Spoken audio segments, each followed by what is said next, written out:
I'm going to take a second to talk to you about underdogs. Eagles fans everywhere, this is for you.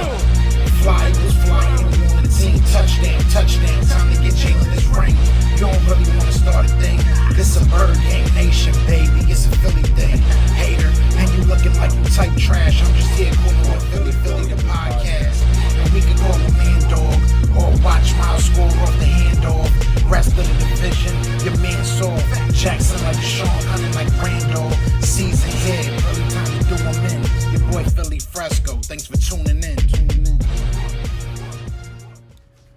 What is going on, you guys? It's your boy Joe Castro, aka Philly Fresco, and it is Philly the podcast. So today, before we get into anything, honestly, I just want to give my condolences, my love, my thoughts, my prayers to the family, friends, and anybody who was in close contact with Dwayne Haskins. You know, rest in peace to the young man. This is very, very unfortunate. You never want to see any person taken from, life too early, but at the age of 24, it is just, it's heartbreaking. You know, I have nephews at that age, so I would be devastated if that was someone in my family, so I could only imagine what they're going through. So I do want to say that. I do hope that all of you guys are keeping them in your prayers, and just understanding that life is very precious, life is very fragile, as Tone was putting it in one of his lives the other day. So shout out to him also. But, life is very fragile, life is very short. So just, live, love, and just show love, give love, because you never know when you're going to look back and just hope that you did, right? You're never going to know. But rest in peace to Dwayne Haskins, obviously being hit by a automobile this morning in South Florida. So it was just a heartbreaker. I just wanted to start the show off with that because that's kind of above anything that's above any football talk. But we are going to talk about football. We are going to talk about the Philadelphia Eagles. We are going to go into this mock draft, picks number 10 through 15. And if you are in the chat right now, I'm just going to let you know. We got Fran Duffy on this mock draft, all right? We went out. I was talking to Fran, and it's a funny way how we got him on here, but I'm excited for you guys to see it. Members did get to see it live. They got to see me and Brandon kind of going over it live, which is what you guys will see today. But I want to talk a little bit about the Philadelphia Eagles. I want to start with the very obvious, right? The Devin Allen signing. Nothing huge. I don't think, I think that Dave Spadaro was the first person that wrote the article about him. Hasn't played football since 2016. I think he's a take-a-shot guy, right? He's one of those guys that's going to come into the roster. He's going to fight for a spot. And if he makes it, he makes it. If he doesn't, he doesn't. I don't think that this is a move that is indicative of anything that the Philadelphia Eagles are planning to do with the future, like as far as draft picks. If they wanted to get a wide receiver in the first round, I don't think that this shies them away from doing that. But it's an interesting pickup. I will say this much. I didn't want to make such an impulse video about him because honestly, there's not much to know about him. Obviously, he was an Olympian. He won a couple gold medals. He won a couple national titles as a college athlete, and he did go into the Olympics. Apparently, he wasn't going to go in this trial run. He wanted to see what it would be. He wanted to see if he can do it. He said he went as far as saying that he wanted to not leave any stones unturned, right? And you never want to leave a what if. What if he would have had a career in the NFL and he just never tried? So it's interesting. Hopefully he becomes something. 6 foot, ran like a 4.35, I believe, at Oregon's pro day. We'll see what happens. I don't think that it's anything to really worry about. I don't think that it's anything that big. I do think that what is big, I think that the rumor that is big right now is Tyrann Mathieu, man. I would love to see Tyrann Mathieu on this team. It's very interesting how everything is starting to play out. Obviously, we don't know what's going to happen, but he's still a free agent. There's been a lot of talks that we are one of the favorites to land him right now. He could be using us for leverage. We've seen that before. I hope not, right? I hope not, but you never know. With especially the way things have gone as of late, and we're not a team that's going to go out there and pay big bucks. If he is trying to go to the, whether it be the Saints, whether I mean, that's really the only name that I've heard right now. But he said he would take a smaller deal to go back to Kansas City. Maybe he'd take a smaller deal to come to another team. I don't know. With Tyrann Mathieu, it's such a toss-up on what's going on.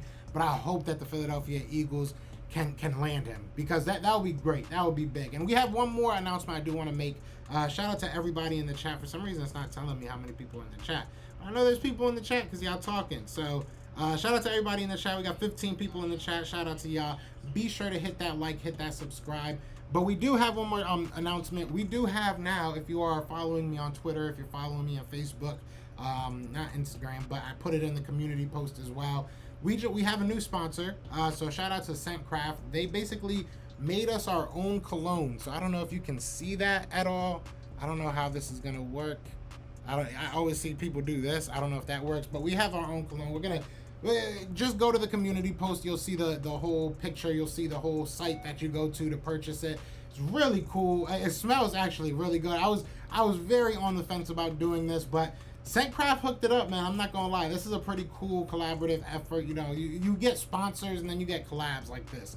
And this is kind of like a cool thing that I was like, if this works out, it could be awesome. But you can go and make your own scent. You can make your own perfume, whether it be a perfume or a cologne. You can make whatever you want, and then you get 10% off with my code. You also get my cologne as a free gift if you create your own, or you can just outright purchase my cologne. I appreciate if you guys do. No pressure. If you don't, hey, I just think it's really cool. I think it was really, really dope. The girlfriend loves it, so, you know, it's doing something right? But let's get into this chat. What's going on, Azar? What's going on? We got Takeem in the building. What's going on? Eagle Slayer says he's sad today. I feel it's I hope it's not anything too personal. I hope it's more just, you know, somber for the, you know, loss of a young athlete. But yeah, what's going on, Alexis? What's going on, Sugar Daddy Williams? What's going on, Alexis? AK Eagles in the building saying what's good, Joe? Long time, man. Loved watching you grow. You're a real inspiration. Keep up the grind. I appreciate that, man. I appreciate that, AK. And shout out to Eagles, AK Eagles. I love the logo, everything. Y'all go live a little bit too late for me. I'm an old man now, you know what I'm saying? But we definitely gonna link up soon. What's going on, BMO? What's going on? Definitely rest in peace to Haskins. What's going on, Raphael? Absolute heartbreaker. God bless you all, fam. Yeah, man. You gotta just hold your peoples close, right? The Honey Badger will change the face of the team. He definitely will. If we can get Tyrann Mathieu, I'm feeling very good about this team. I'm feeling good about this season. I'm feeling good about how this team will grow. Not just because what he's gonna do on the field, but now you have a veteran at a spot that you have a lot of young players, and you have two veterans now, right? You have your Darius Slay, and now you have your Tyrann Mathieu. You have a lot of young cornerbacks. You have a lot of young safety prospects. Some that you've pushed to the linebacking spot where you have a 39-year-old coach, I think he is, right? Like you have so many things that are untapped, and you need to get some veteran players in here. What's my Facebook profile? It's just Joe Castro. I have yeah, it's just Joe Castro. You'll see my beautiful mug. If you can pull Honey Badger and draft Sauce or Booth, we would have one of the best, if not the best secondary in football with Slay, Badger, Harris, and Sauce or Booth. Yeah, and shout out to Darius Slay. I'm parched right now. But shout out to Darius Slay, because Darius Slay was talking about he's top 5, and I think it's hard to really go against that. I think he might be right. What's going on, Stephen Joyce? What's going on? I haven't seen you in a while. How you been?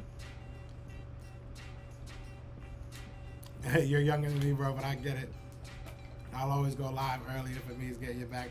Hey, you know, we'll talk about it, definitely. I'll hit you up after the show, man. We'll definitely get it popping. Because right now I'm kind of going live on a whim because I have stuff to do, like, in a couple hours. Shout out to... I can't say that name, but shout out to you for subscribing. But either way, I hope, yeah, Epps keeps evolving. He might, you know, I made the mistake of saying that he was like 5'8" in one of my lives. He's not even close. He's like 6 foot, but still, I just feel like he's a smaller guy. I feel like he plays small. Maybe that's what it is. He does throw his body around there and stuff, and I love to see that. I love the heart that he plays with, but I just don't know if he'll ever be one of those top guys. Like, how can you have a top defense with Marcus Epps as your starter? I don't know. And that's not saying that you can't. It's just I don't know. With a Tyrann Mathieu, I think that you can. I think that that's been shown, that you can have a very good defense, even if he's one of the sole proprietors of that defense. And like you said, we have Darius Slay. So having him and Darius Slay is going to make our defensive line a little bit better, because now they're going to get an extra millisecond. We'll even take that, right? So look, man, the Eagles are one of those teams that get to the quarterback. We just don't get the quarterback down all the time. We're not one of those teams that finishes a lot of plays, but we have a lot of hurries. Same things with, you know, the same thing with same thing with a Derek Barnett. You look at Derek Barnett, a lot of people say, why bring him back? you look at the hurries, you look at the stuff that doesn't say that's not a sack, right? If you look at, and obviously you kind of gotta bat an eye to the personal fouls, but at the end of the day, you have to look at the stuff that's not sacks, his hurries, his QB pressures, his, you know, his block rate, his win, whatever. I can't talk, but you know what I'm saying. So you got to look at that type of stuff. And he is a good player. He's a solid player. I really do believe that. He's just mentally been making a lot of mistakes that's made him look really bad. Trade Jalen Hurts ASAP. That's not going to happen, John. That's not going to happen. So we might as well we got to rock out with it. Unless something that comes along that makes sense. If they really fall in love with one of these, quarterbacks, then okay, I'm fine with that. If you really find a guy, like whether it be Kenny Pickett or, you know, whether it be Matt Corral or, you know, Malik Willis, if you see something in one of these guys that you're like, this guy has it, like he's going to be able to get us where we need to go, and, you know, that's the decision that you're going to have to make, and you're going to have to live with that decision. We definitely will see us. We definitely will see. Zach McPherson says he's ready to step in. Hey, I mean, you would hope so, right? He's a 4th round pick, if I'm not mistaken, from last year. So, you know, he had the year to kind of redshirt it. And I think that's what's best. I think that we said this earlier in the year, right? Like when we first had these guys. You look at him. We had Michael Jaquette on the show one time. And, you know, it was kind of like he kind of just got thrown into the fire. I don't even think he was drafted, if I'm not mistaken. He was just thrown into the fire because we had so many injuries. So, I mean, Zach McPherson had the path that you want to see a young guy go, especially drafted around his spot, right? He was like a 4th round pick. So you want him to have that red shirt year. So he had it. You want to see him be able to make I don't even say he has to be a starter right now, but he has to have impact. He has to be a guy that can at least see the field in some capacity. So, you know, I hope that he is ready to step in. I think that he should be. It says, okay, listen, man, my man, I've seen a couple mock drafts today done by a couple people who are close to these organizations, and it scares me because everyone is having us take Drake London. I'm not a fan. How about you? I don't want to say I'm not a fan of Drake London. Like, where there's smoke, there's fire on both sides of the end. Like, you know, he's a good player. He is a good player, but he's one of those guys that never really had that much separation, and even in college. So I don't know if I'm betting on that in the NFL. Like, you look at, you know, I hate to compare him to J-Jaw because I think he's better than J-Jaw, but, you know, because J-Jaw wasn't supposed to go where we got him. So it's not like he was a 2nd, you know, round pick or even a 1st round pick, obviously, like Drake London is. But I don't know. People are getting enamored with that size. He could be really good. He could be really, really good. I don't know. I want a guy that creates separation, not a guy that all his highlights are jumping in the air and having to fight off people because they're on his tail. Like, you know, I don't want to see that. I don't want to see that. And then he didn't really run the greatest. I think he ran like a 4.45, something like that. Maybe a 4.5. I could be wrong about that. I think it's a 4.45 that he ran at the combine. So, I mean, it's not like he ran out the gym. It's not like he did anything spectacular to be like, oh, you know, what we saw on tape shouldn't worry you. He's kind of a guy that relies on being close to the player or being close to the... He's a guy that is a 50-50 guy. It's plain and simple. That's the easiest way of saying it. Real talk. John Doe really wants Hurts traded. I don't know. It's not going to happen, so I don't even want to act like it's going to happen. But shout out to everybody, man. I appreciate y'all checking in. Be sure to hit that like, hit that subscribe. We got 20 people in here. We are going to get into the mock draft. I'm very excited about this. I really think you guys are going to enjoy this one. We do have some very special guests. It was very fun to work with all these people. But I'm not going to talk no more. I'm not going to talk no further. Let's just get right into this. And I'll be in the chat talking it up with y'all. I'll be in the chat chopping it up. What is going on, you guys? It's your boy Joe Castro, a.k.a. Philly Fresco, and it is Philly the podcast. Got my guy, got my brother, my co-host, Brandon, here with me. What's going on, Brandon? How you been, brother? Good, man. Just looking forward to this draft. I mean, we got one trade that came out of nowhere, and, you know, I mean, it was on cue. Last year, I think we traded around the same time, too, so it was, like, on cue for Howie. But I'm excited to see what we're going to do next. Hopefully, maybe we keep these 2 picks, but, hey, who knows? Yeah, seriously. Well, you'll never know with the Eagles in general, but it should be fun. I think this whole series of events has been kind of interesting, whether it be the Eagles or it be another team. Obviously, a lot of trades, a lot of movement on other teams, especially at the quarterback position. That's something that I feel like is unprecedented. So it's fun to see that. But shout out to everybody that is tuned in, man. This is live on Twitch because we do go live on Twitch now. I upgraded a little bit. I'm fancy like that, but yeah. And then this is obviously for members only until about like tomorrow when I go live for probably the lunch or whatever. But either way, that's not what people care about. I want to get into the nitty gritty. Today we are going into 10 through 15, and at the end we will obviously go over the Eagles pick. We'll tell you how that's going to work. But for now, let's worry about 10 through 14. We were able to get some studs, some guys that are very good at what they do. And someone, honestly, I won't spill too much beans, but someone that honestly I will probably throw everybody off, especially before the team that he's picking for. But it's going to be interesting. So, Brandon, before we get into this, how do you feel about the draft so far, 1 through 10? Obviously, we were looking at this in our group chat, kind of talking about, how the board's falling so far. But what are your first thoughts? What are your thoughts so far? I mean, right now, the board for our mock draft right now is falling pretty much in line. I think some of the questionable decisions maybe come from like the Giants in this draft. I still think they have other needs that they need to address, but you get a guy like Stingley who ran a great 40 at his pro day. So, I mean, sometimes you just got to also take the best player you think on your board and kind of fill in maybe something that's not like the immediate hole. But I mean, only one quarterback, I believe, has been taken so far, which is pretty astonishing since I feel like there's always at least like 2 in the top 10. Almost pretty much like every year. So the fact that only 1 has been taken so far and a couple of teams that could probably benefit from a quarterback, I mean, that's probably the most surprising thing. Yeah, it is. It's surprising on the surface of it. Obviously, we've been going over this draft a lot, right? So we kind of understand the thought process of a lot of these guys thinking that it's a weaker quarterback draft. I personally think that we will see probably more quarterbacks, even if it's just one. I think maybe a Kenny Pickett, maybe a Matt Corral sneaks up there, maybe even a Sam Howell. But I do find that funny that there is only one, and it's a Malik Willis, who Malik Willis has a lot of upside. But I think that's also, before we get into this, that's also kind of been the theme of this draft so far, is like a lot of upside picks, a lot of people that they want to see what they can be and not necessarily what they are. So, without further ado, let's get right into these picks. I say, well, why not, right? Let's do this. You ready? You ready, Brandon? How do you feel? You ready? He's ready. All right, he's ready. I wasn't ready. That's why I did that. So far, let's just go recap. A quick recap. We have Evan Neal that went off first. Kayvon Thibodeau. Then we have Aiden Hutchinson coming off.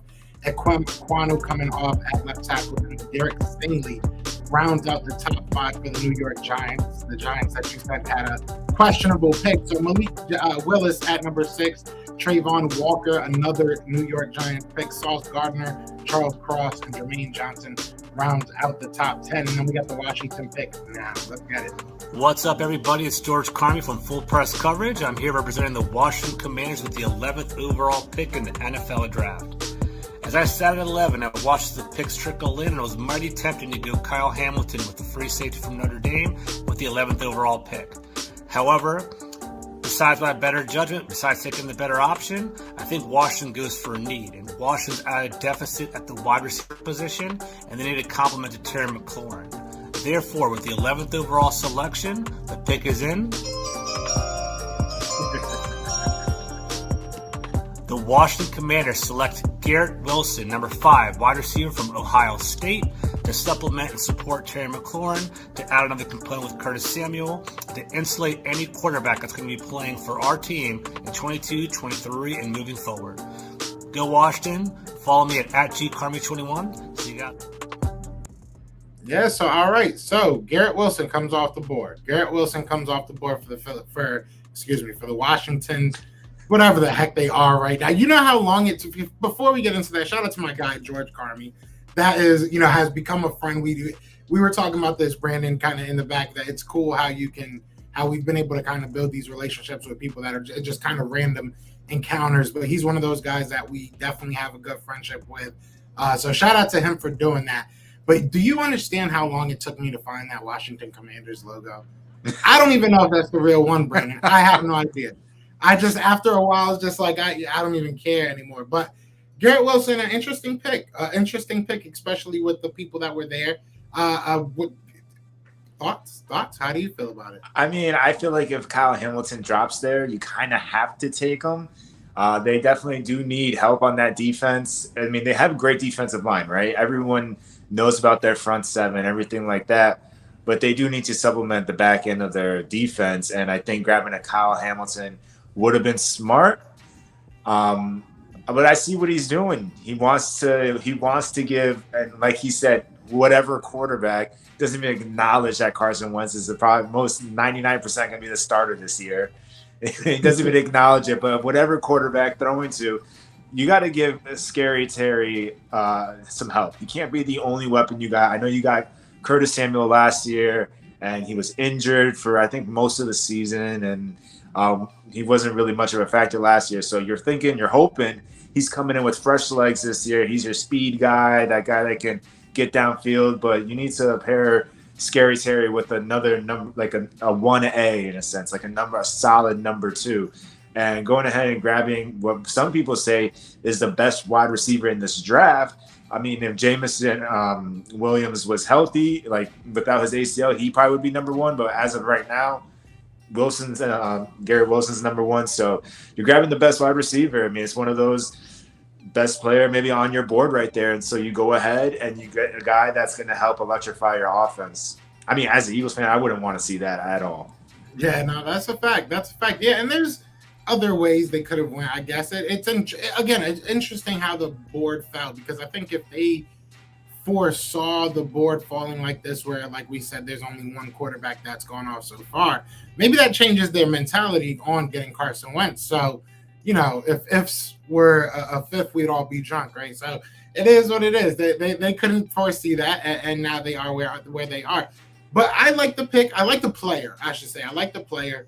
The pick, I just feel like I think you nailed it on the head. If Kyle Hamilton is there, you could have said that about a lot of teams too. I'm not even gonna lie. Just it doesn't start at 11. Starts probably in those mid top 10 picks, right? Right. That you're like, he's there, you should probably take him, but they didn't. I like it though. I like the pick. It sucks because it does give Carson Wentz a type of weapon that he likes, but it's not. I'd give it like a B. I'd give it a B. It's obviously a need that they had, and even if Scary Terry moves on, we talk about him being a complement piece. He might end up being the piece if they can't figure out a deal with Scary Terry. So maybe with all that in mind, it makes it even better. But I say a solid B. What would you grade it? I mean, he's obviously, as a grade, I'd probably give that like an A, to be honest, just because he is the best. But if you're sold on Carson Wentz, and if you watch him throughout his career and who he's had great connections with, guys like Alshon Jeffrey, guys like Zach Ertz, his tight end, I think Pittman and everything, they're big wide receivers. And if you think that Wentz is going to be your guy for the foreseeable future, for maybe, let's say, the next 2 years, then you might want to go with a guy like Drake London here, because you want that big radius, that someone that can get those, because Wentz does tend to throw the ball high at times. Like he's not the most accurate. He's not going to toss it right to your chest a lot of the times. You're going to need guys that are going to be able to get up and catch some jump balls. Someone that maybe that's why they took JJ in Philly, that turned out to be nothing for us, unfortunately. But everyone's sold on this kid from USC, so that could potentially be like a move that Washington would want to go with if they see Wentz being that guy for the next couple of years. Yeah, Drake London's an interesting guy. He's definitely an interesting guy. There's been mocks that say the Eagles might pick him up. I'm not sure if I'm a fan of that. But I don't think we need that. I digress. I guess we'll just move on with that, Brandon. That's for another time. But we got the Vikings coming up now. What's up, everyone? This is One Bar from the One Bar and Leppagus Show, where we talk Vikings every damn day. Very excited to do this mock draft. So looking at the Vikings' needs, round 1, pick 12.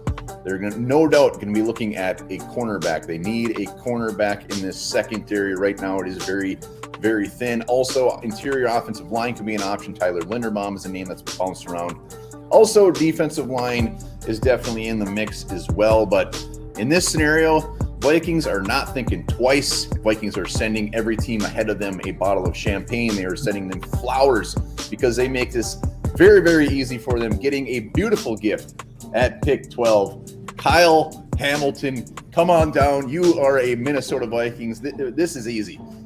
Regardless of need, when a guy like Kyle Hamilton falls at pick 12, you take him. He's a game-changing defensive player. We all know his size is ridiculous. His ability is ridiculous. He comes in day one. Many saying that he could possibly be the best player in this entire draft. I get that he's a safety, so it might fall a little bit.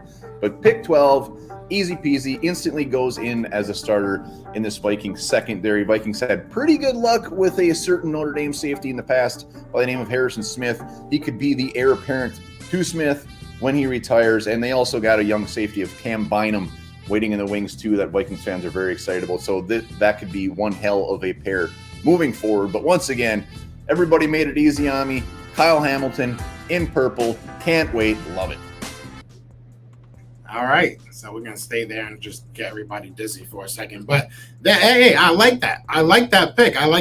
We said it right. If Kyle Hamilton falls into your lap, you got to pick him.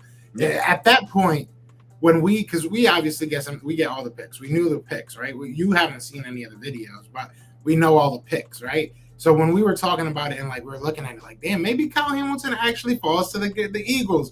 Obviously, it was too good to be true. It didn't happen, but. What are your thoughts? And shout out to One Bar. One Bar is another guy that he's just awesome. I love his show. He's a really good dude. You were on his show, weren't you? On his show? Yeah, I did. They did a mock draft last year, and they asked me to join. So I was, returning the favor. They help us out. I helped them out. Exactly. But yeah, I mean, it's a no-brainer here. I mean, like you said, if he falls there and he keeps falling in this mock draft, someone's going to be bound to take him. And if he fell to the Eagles, that would have been a sweet. Because we could use a safety. I mean, pending if we go ahead and get Matthew, but who knows these days. But it's a great pick. I mean, I know there's been some concerns. People are complaining because his 40 time was slow or something like that. But you got to watch the film. You got to watch the film because football speed is different. People can go ahead and excel at running fast, straight in the line real quick. That's awesome.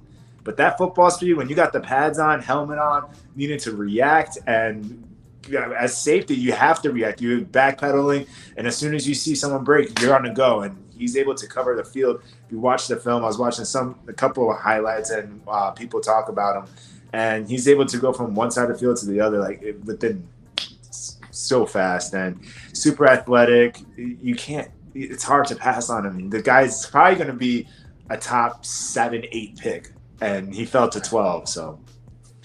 Yeah, can't blame him at all. I can't blame him at all. So, I mean, I love the pick. Obviously, I love the player.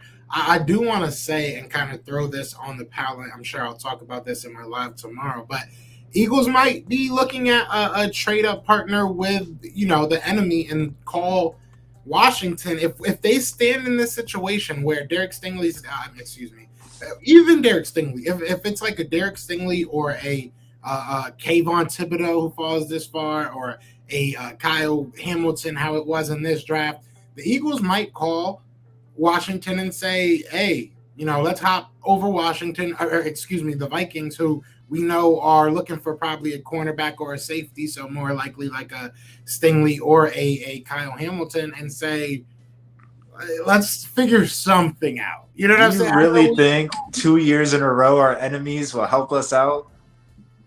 I mean, we've done it with Dallas before. At the end of the day, if it's good business, it's good business. If we offered them the Saints' 3rd round pick and our, whatever we're doing, the number 15, right? So we move up to number 11 from 15. They can still get a wide receiver. They now have an extra 3rd. They can, I think it's a good business item. Maybe they tax a little bit because they're, the enemy. I don't know. Maybe. You never know, right? You never know. But I like the pick. Now this next one is probably the one that's going to throw people off, right? So we were able to talk to my guy. Matter of fact, we'll just play it. We'll just play it first, and then we'll explain it after. But yeah, let's get into it. So the Houston Texans pick is the next one. So picking for the Houston Texans here, a little bit of a tough task because while they got a good get there with Aiden Hutchinson at number 3 overall, the board did not fall the Houston Texans' way from that point on in the draft. You look at no Sauce Gardner, no Derek Stingley, so both those top 2 corners off the board. All 3 of the top tackles off the board. Obviously, I'm not going to go edge rusher once again after getting Hutchinson at number 3. No Kyle Hamilton. Thought about Lewis Seen here, thought about the wide receivers, but when you look at Nick Caserio coming from New England, you look at Lovie Smith and his background, they have always had stud linebacker play, and that's why I think the pick here could be Devin Lloyd, the linebacker from Utah. When you look at his skill set, his ability to be a 3-down, sideline-to-sideline player in the middle of that cover 2 scheme with Lovie Smith, I think it makes perfect sense. It's a really good fit. They moved on from Zach Cunningham in the middle of last season. They've mixed and matched here. They've got some pieces that they've added, but everybody's on short-term deals. So I think the ability to add a playmaker like Devin Lloyd, that might be the way the Houston Texans go. So obviously, if you don't know, I'll let you know. That's my guy, Fran Duffy, man. That was awesome of him to do. So funny story. I just hit him up because we were talking about getting him back on the show either way. But I was telling him about the mock draft and just asked him if he would, mind being a part of it. So he said he didn't really feel like he should do the Eagles pick, right? So we figured out a way, and I'm so glad that we were able to do that. So he picked Devin Lloyd for the Houston Texans. I would love to know what Houston Texans fans feel about that. The reason why he gave was very it made way more sense than I would have really thought. I probably wouldn't have picked a Devin Lloyd for them, but it makes a lot of sense. It makes a lot of sense when he breaks it down like that. So shout out to Fran Duffy, an absolute GOAT. He's an absolute legend. It was cool that he actually even did that. But what are your thoughts? How are you feeling about Devin? We were both upset about this. I said all this nice stuff, and I have to say this if he does see this. Look, man. Devin Lloyd, I wanted him so bad, and it was like it was so bittersweet to be able to get a video from Fran Duffin, and then he just gets you with the Devin Lloyd pick. But yeah, just seriously. But how are you feeling about it, Brandon? Yeah, it would be a smart move for the Texans. Devin Lloyd is probably the best linebacker in this draft. I know some people like Nakobe Dean as well, but Devin Lloyd, I believe he had like 22 tackles for loss last season. I think he led in college with that. I could be wrong. Don't fact check me, but either way, 22 tackles for loss is phenomenal. The guy has a high motor. He goes sideline to sideline. He's got that speed. He's what you want in the NFL these days, where if you can't get to the quarterback within 3 seconds, you need someone that can also react and cover tight ends and be in the middle of the field and able to really hold it down. And I say we because I know we wanted him, but he's a great linebacker. I think the Texans, like he said, with Lovie Smith there now as the head coach, defensive minded, you got to get a leader for that defense. You don't have J.J. Watt anymore. So you need to find another young guy that can go ahead and take over and really be that voice, that leader. And I think that's someone you could build around. Yeah, it sucks though. It definitely sucks. It sucks. I try to start getting myself off of the Devin Lloyd train because I was very, very high on Devin Lloyd even before everything, and then the combine kind of had me a little wishy-washy. I was like, maybe he's not, everything I've been making him out to be. But I really wanted him. It sucks to see him go off the board. But now we move on, right? Now we move on. So I don't even know what to say. But shout out to Fran Duffy. That was really cool that he did that for us. So we got the Ravens now. This is Kevin Ostreicher, the host and producer of the Locked On Ravens podcast and also the managing editor over at the Ravens Wire. You can find me on Twitter at KOstreicher34. You can find the Locked On Ravens podcast anywhere you get your podcasts in audio form and also in video form on YouTube. And with the 14th overall pick here for the Ravens, I selected interior defensive lineman Jordan Davis out of the University of Georgia. Now, the way the board fell here, I didn't necessarily want to reach for a cornerback or reach for an edge player after the top couple guys went off the board. Davis for the Ravens would fill a need, but also represents one of the better players still available.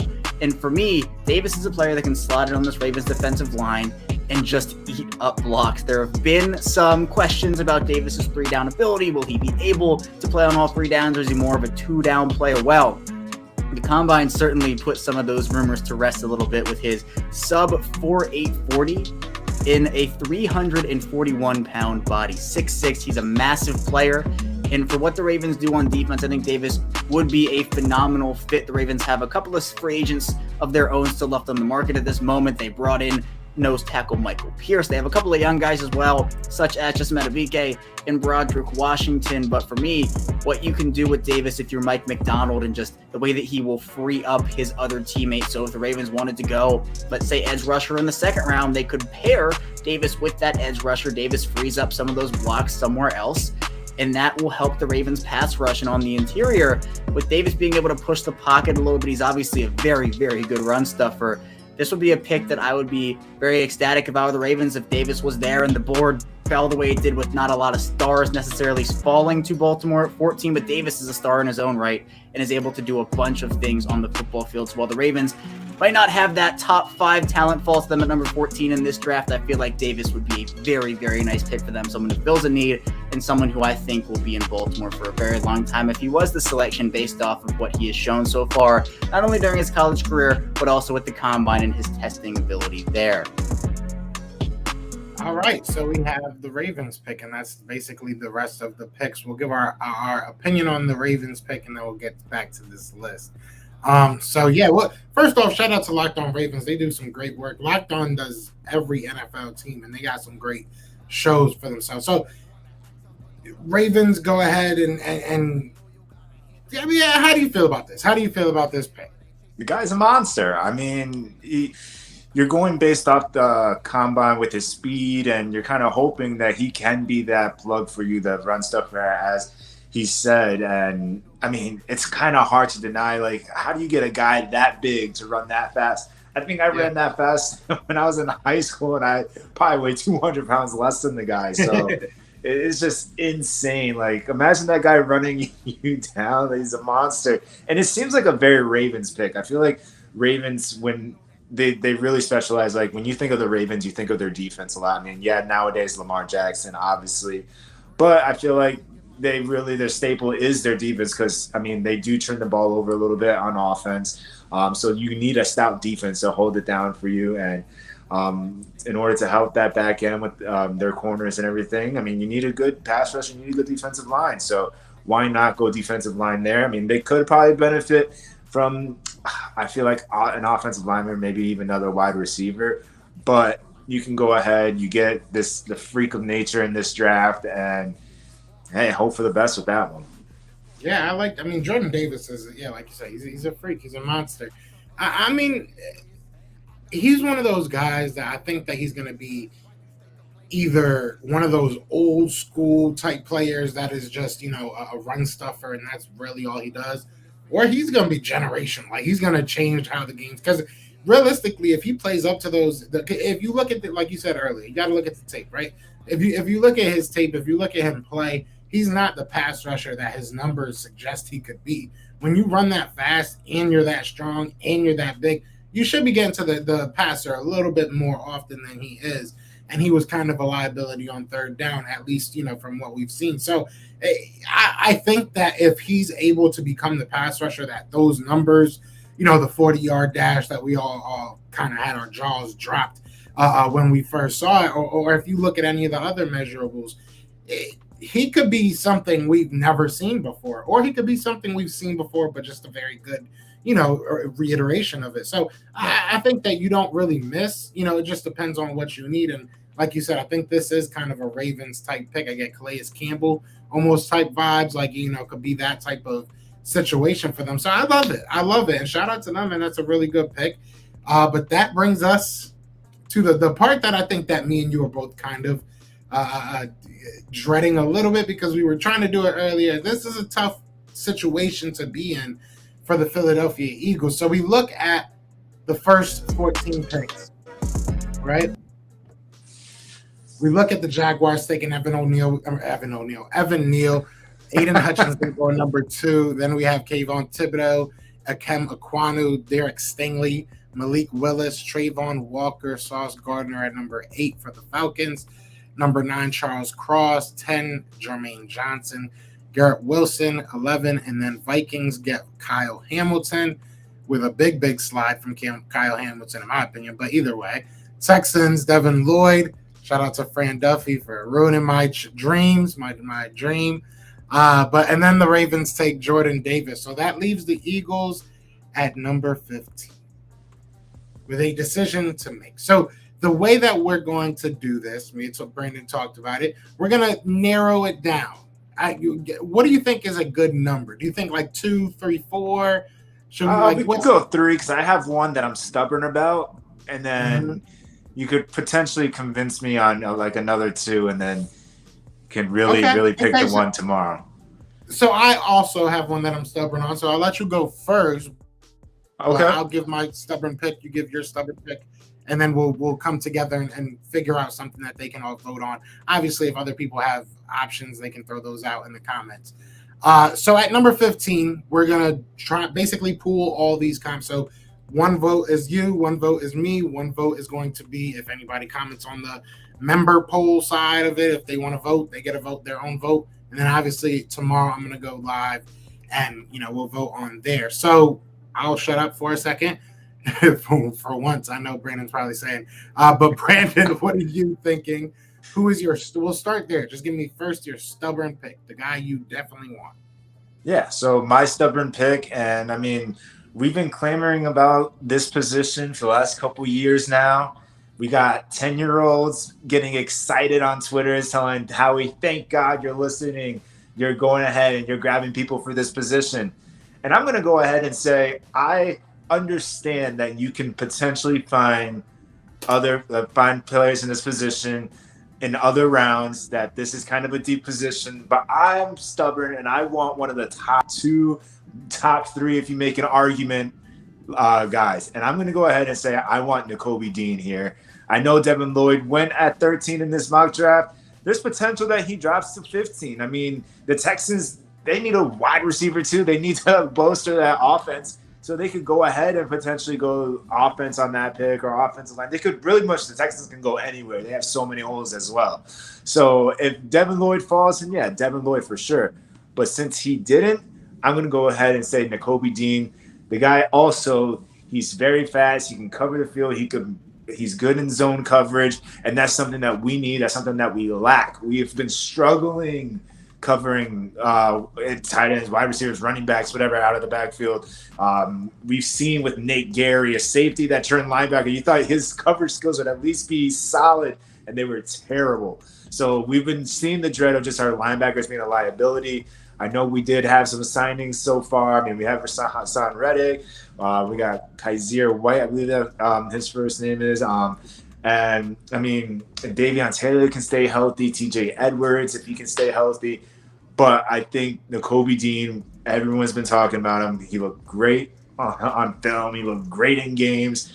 He can take over. He could be a leader for this defense, especially once our older players like a Brandon Graham, a Fletcher Cox, those guys are gone. So I'm going Nakobe Dean. That's my stubborn pick. I respect that. Nakobe Dean is a dog. And you could talk me into Nakobe Dean. You could talk me into it. We've talked about this off screen, so you already know how I feel about Nakobe Dean. That all rhymed. I just want to let you know that literally, like, from, I don't know what just happened to me, but I need to go back to rapping. Either way, I'm going to give you my stubborn pick. And people are going to probably disagree with me from here to there, and that's fine. But I've said this to you off the air, and I've said to you this on the air, and I don't know if I've even said this pick, but I'm taking Kaiir Elam. And the reason I would take Kaiir Elam is because I feel like in this draft, you have to get a cornerback in the first 2 rounds, or you are not getting a starter. I truly feel like that. And I could be 100% wrong about that. Obviously, I don't know the future. I don't know what's going to happen with all these guys down the road. But I truly feel like if you do not get a cornerback in this first or second round, you are not getting a starter. So while you may be able to wait till number 18, and there's guys like George Karlaftis, there's guys like Nakobe Dean. I think if you look at the edge position, if you look at the linebacking position, you can wait till day 2, possibly day 3, and still get starters, still get contributors. I would love to see us go after somebody like George Karlaftis, and I think that that's a more realistic pick, if I'm being honest. And look, there's Andrew Booth still available, right? There's still Trent McDuffie, however you feel about him. These guys are top tier guys, right? You could talk about a Lewis Kine kind of like, or Lewis Seen, however you pronounce it, kind of like Fran Duffy talked about it. We need a safety, right? But with all that said, Kaiir Elam is, I think, 6'2", 200 pounds.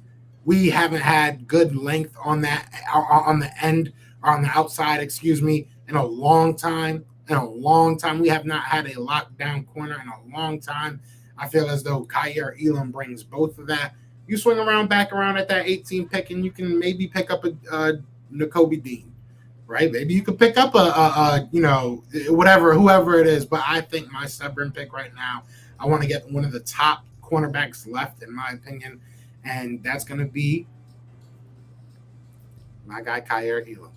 Hey. So now we got to figure out one that will work together here, right? We'll work together here and be friends for a minute, pretend at least. Like I feel like the position. I'll throw out some names because I know a lot of people are going to bring up Trent McDuffie, even though I don't think there's a lot of Eagles fans that really love him, if I'm being 100% honest.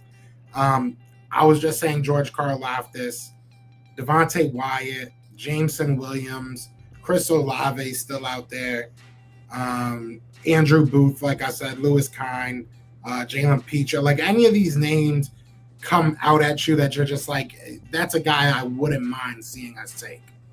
Yeah, I feel like an exciting, like, we want to pair him with Devontae Smith. I mean, Olave would be cool, I guess.